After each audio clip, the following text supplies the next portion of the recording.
61.6% of Nantucket is preserved, while only 5.9% is open for development. Out of that, 36% of housing is year-round, while 64% is seasonal. The average home value was $3.3 million as of December 31st, 2020. Home ownership is prohibitive for 90% of year-round residents, and rental prices aren't affordable, reaching $1,750 to $3,850 per week per person.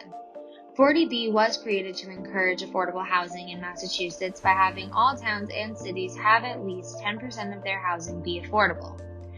40B has been used to produce 60,000 units, almost 1,200 developments, including 42,000 rental units, and over half the units, 32,500 units, are reserved for households with incomes below the 80% of area median. What is your name? My name is Lauren Gabriel. When did you arrive on Nantucket? I moved here in 2018 and my husband moved here in 2015. When did you start shuffling and how long have you been doing it for? When my husband first moved here in 2015, he stayed on a couch for $700 a month, and there was another man sleeping on another couch next to him.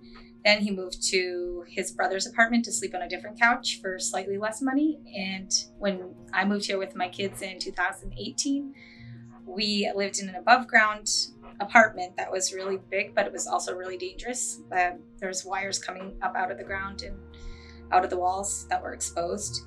And we stayed there about 2 months until we moved into a new home owned by my husband's employer, into the basement apartment. And we've been there for a little over 2 years. So I don't know if you really just answered this question, but how has it affected you and your families? Well, for me, it just doesn't feel like calm to go home at the end of the day.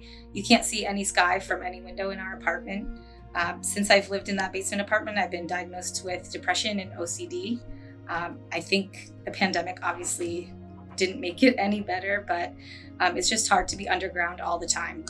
And for my children, it's just they don't go outside to play as much because we're like underground and I can't see them from the window. So I have to go up and be with them all the time for everything they do. So it's fine, and we're in a stable home, but we're just not thriving there.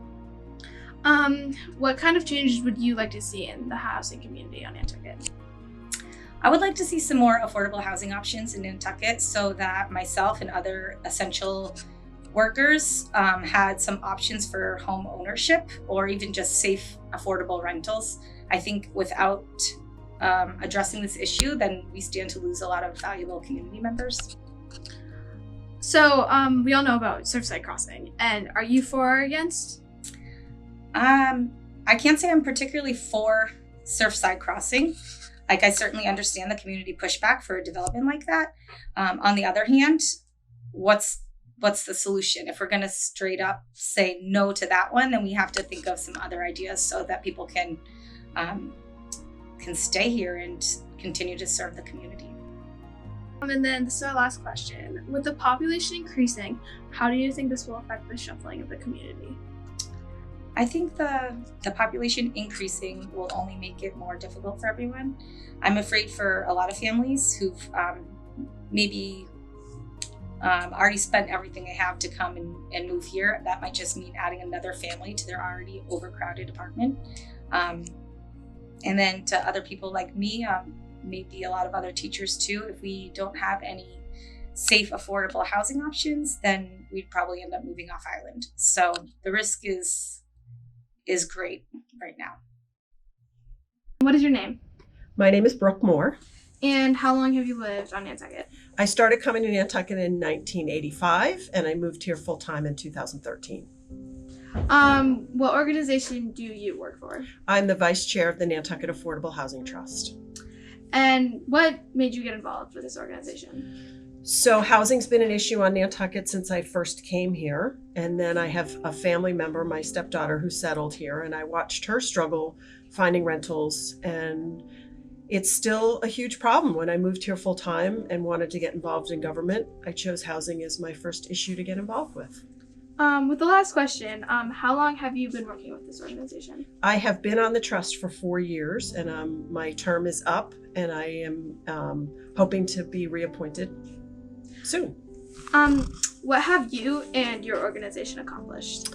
So we have been working really hard to keep Nantucket in safe harbor under Chapter 40B, and that means that we add 24 units of affordable housing every year to keep us moving toward our ultimate goal of 10%, which in Nantucket is 490 units of affordable housing.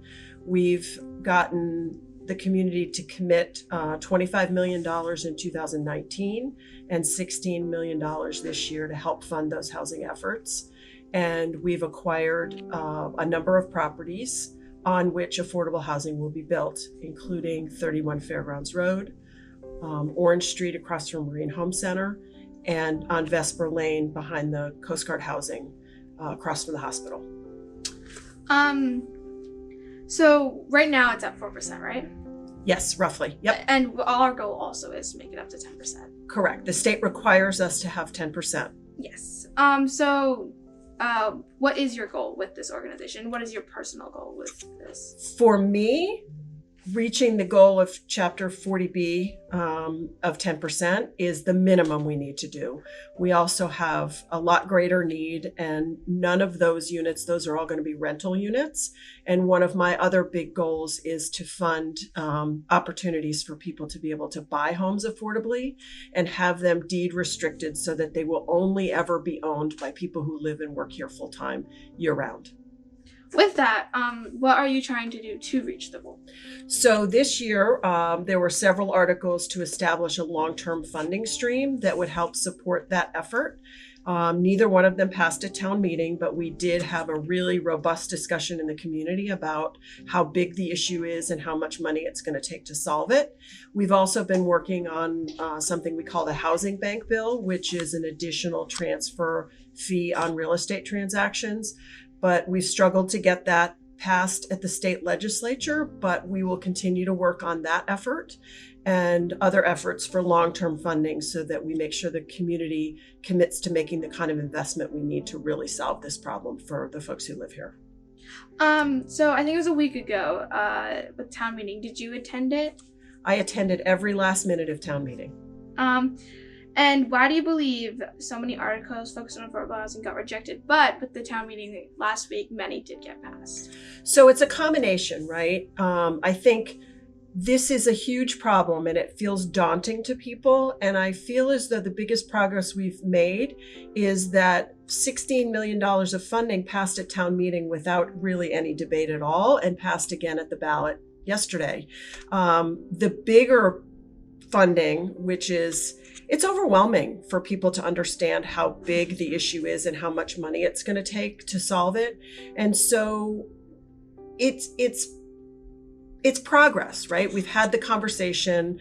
People have become more aware and gotten a better understanding of what our ideas are to solve it. And we'll continue to be communicating and telling the community about the concrete plans we have.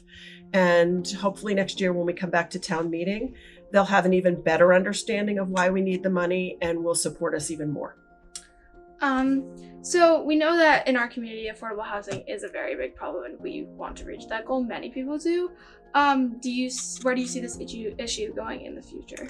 I think we have no choice as a community to keep working toward improving the housing situation for year-rounders.